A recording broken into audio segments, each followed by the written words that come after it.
नमस्कार दोस्तों, आपका स्वागत है। आज जो हम कहानी देखने वाले हैं दोस्तों, वो एक सच्ची कहानी है। डॉक्टर बायनविच जी के केस में से हमने इसको लिया है। डॉक्टर बायनविच जी के भाई जो है दोस्तों, वो भी एक डॉक्टर है और वो एक कैंसर जो हॉस्पिटल होता है वहाँ पर कैंसर के जो मरीज़ हैं उन पर वो उपचार करते हैं। उनका नाम है पीटर, डॉक्टर पीटर वीज़। तो इस तरीके से जो डॉक्टर पीटर है दोस्तों, उन्होंने अपने मरीज़ के बारे में कुछ एक बात ऐसे कही थी। वो ये कहते हैं दोस्तों कि उनका एक मरीज़ था और उसको कैंसर हुआ था और ऐसी कुछ कंडीशन थी दोस्तों कि जहाँ पर अभी वो ज़्यादा दिन ज़िंदा नहीं रहेगा, एकदम आखिरी वो स्टेज पर था। आखिरी समय में कुछ उसके जाने के कुछ दिन पहले दोस्तों, उसने डॉक्टर जो पीटर है उन्होंने अपने मरीज़ को ये कहा कि यहाँ पर बहुत सारे लोगों को कुछ अलौकिक ऐसे अनुभव होते हैं।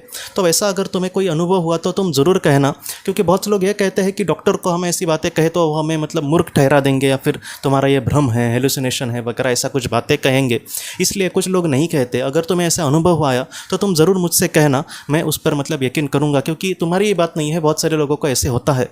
वो जो इंसान था दोस्तों, एकदम डॉक्टर उनको देखते रह गया डॉक्टर को, और बाद में उसने ये कहा कि आप सच कह रहे हैं, आपको मुझ पर यकीन होगा? तो इन्होंने कहा कि हाँ ज़रूर होगा। तब उस इंसान ने ये कहा कि मैं पूरी ज़िंदगी कभी भी मैंने ऐसे भगवान को माना नहीं, और यहाँ पर आज मैं बीमार जब था तब 2 दिनों पहले उसी अस्पताल में जब वो एडमिट था दोस्तों, तब उसको कुछ इस तरीके से अनुभव आया। वो ऐसी कंडीशन में था कि जहाँ पर वो पूरी तरीके से नींद में भी नहीं था और पूरी तरीके से जगा भी नहीं था, जागरूक अवस्था भी नहीं था। तो वैसे अनुभव उसको कुछ इस तरीके से हुआ कि उसके सामने एक बादल का ऐसे गोला आया और उस बादल के गोले ने उस इंसान को ये कहा कि तुम मेरे साथ अभी चलने के लिए तैयार हो क्या? तब इस इंसान ने कहा कि अभी नहीं, तुम थोड़ा देर ठहरो, मैं बाद में तुमको कहता हूँ, लेकिन अभी मैं तैयार नहीं हूँ। तो वो जो बादल का गोला था वो चला गया। बाद में दोस्तों उस इंसान ने ये कहा कि अगले दिन वो फिर से गोला वहाँ पर आया और उसने उस इंसान को पूछा कि अब तुम जाने के लिए तैयार हो क्या? तब इसकी तबीयत जो थी वो थोड़ी सी बिगड़ती जा रही थी। तब फिर भी उसने ये कहा कि नहीं, मैं अभी तैयार नहीं हूँ, मैं बाद में चलने के लिए तुमसे तैयार हो जाता हूँ। तब वो बादल के गोले ने क्या किया, वो तुरंत चला नहीं गया, बल्कि उसने एक बादल का जो गोला था उसके अंदर से कहीं ना कहीं हाथ जैसा कुछ निकला और इनके शरीर में, वो जो पेशेंट था उसके शरीर में उसने ऐसे वो हाथ डाला, वो आर पार गया और बीच में से ऐसे उसने कुछ निकाला दोस्तों। और उसके हाथों में काली काली जो ईंट होती है, समझो ईंट जैसे होती है जिससे घर हम बनाते हैं, वैसे ईंट जैसे एक बड़े पत्थर जैसा स्क्वायर पार्ट कहीं ना कहीं उसके हाथों में था। और बाद में उसको लेकर वो चला गया। और वो जो मरीज़ था वो कुछ इस तरीके से कहता है कि वो जो पार्ट था या फिर वो जो ईंट जैसा भाग था, वो लेकर जाने के बाद मुझे थोड़ी सी राहत मिली, लेकिन फिर से 2 दिनों के बाद इनकी तबीयत फिर से बिगड़ती गई। तो फिर से वो आत्मा वो उनके सामने आई और उसको यही पूछा कि अब तुम्हारी तबीयत बिगड़ती जा रही है, तुम्हारे पास ज़्यादा समय नहीं है, अच्छा होगा कि तुम मेरे साथ चलो।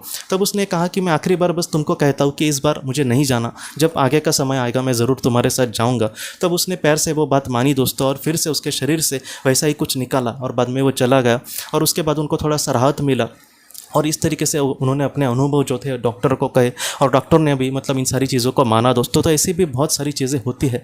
और बाद में दोस्तों उसके अगले दिन उस मरीज़ की मृत्यु हो गई थी। वो डॉक्टर जो पीटर है वो ये कहते हैं कि शायद उस वक्त वो माने होंगे कि हाँ, मैं तुम्हारे साथ आने के लिए चलता हूँ। और उनके चेहरे पर दोस्तों ऐसा स्मित हास्य था, एक ऐसा समाधान था कि कभी कभी हम इंसान को सब कुछ मिलने के बाद भी समाधान उसके चेहरे पर नहीं होता, वो चेहरा जो समाधान था वो जाने के बाद उसके चेहरे पर था। तो इस तरीके से चीज़ें होती है। मैं आपको यही कहना चाहता हूँ कि उस दुनिया को लेकर हमें डरना नहीं चाहिए। मैं आपको इतना ही कहना चाहता हूँ कि अगर हमारे अच्छे कर्म होंगे तो हमारे मदद करने वाले लोग हमारे बुलाने के पहले ही वहाँ पर हाजिर होंगे। इसलिए आप जितना हो सके अपने कर्मों पर हमें ध्यान देने की ज़रूरत है। आजकल मैं देख रहा हूँ, सच में बहुत बुरा लगता है किसी का कुछ बुरा करके फिर भी किसी को लगता ही नहीं कि मैं किसी का कुछ बुरा कर रहा हूँ। ऐसे जो लोग हैं बहुत ही निचले स्थान पर जाएंगे। तो ऐसे जो लोग हैं इस दुनिया से जाते समय बहुत ही बुरी अवस्था में जाएंगे। वहाँ पर भी जाने के बाद उनको दुख ही मिलेगा, फिर से जन्म लेके उनके सामने दुख ही आएगा। इसलिए जितना हो सके हमें अच्छे कार्य से हमें जीवन में आगे बढ़ना होगा। ऐसी जो कहानियाँ हैं वो आपके सामने रखने का एक ही मकसद है कि आप इन सारी चीज़ों को सीखो। जो अच्छे कर्म है वही इस दुनिया के सबसे बड़ा दौलत है दोस्तों। उस दुनिया में वही हमारे सहारा बन के आएंगे। ऐसे जो अच्छे आत्माएं हैं, मास्टर्स है, गार्डियन सोल है, वो हमारी बहुत अच्छे से वहाँ पर मदद कर पाएंगे, हमें मार्गदर्शन पर कर पाएंगे, हमें वहाँ पर प्यार से रखेंगे अगर हमारे अच्छे कर्म हो तो। इसलिए जितना हो सके अच्छे कर्मों से, अच्छे विचारों से लोगों के साथ हमें जीवन में आगे बढ़ना होगा। कोई ज़रूरतमंद हो तो उसको मदद करना। तो ऐसी जो बात है वो बहुत ज़्यादा महत्वपूर्ण है आत्मा के लिए। इसलिए जितना हो सके अच्छे विचारों से हमें जीवन में अपने आगे बढ़ना होगा दोस्तों। ऐसा जो इंसान है कभी भी अकेला नहीं होता। तो दोस्तों हम अपने अगले वीडियो में मिलते हैं। आप अपने परिवार का ख्याल रखना। आपका बहुत बहुत धन्यवाद। अगर आपने किसी अपने को खोया है और अगर आप किसी जेन्युइन भरोसेमंद थेरेपिस्ट की तलाश कर रहे जो आपके अपनों के संदेश आपको दे सके, तो आप इस नंबर पर व्हाट्सएप मैसेज कर सकते हैं। हम जितना हो सके आपको किसी अच्छे थेरेपिस्ट के बारे में बताने की कोशिश करेंगे जो आपको बहुत ही अच्छे से संदेश दे और आप अपने जीवन में आगे बढ़ पाए। आपका बहुत बहुत धन्यवाद।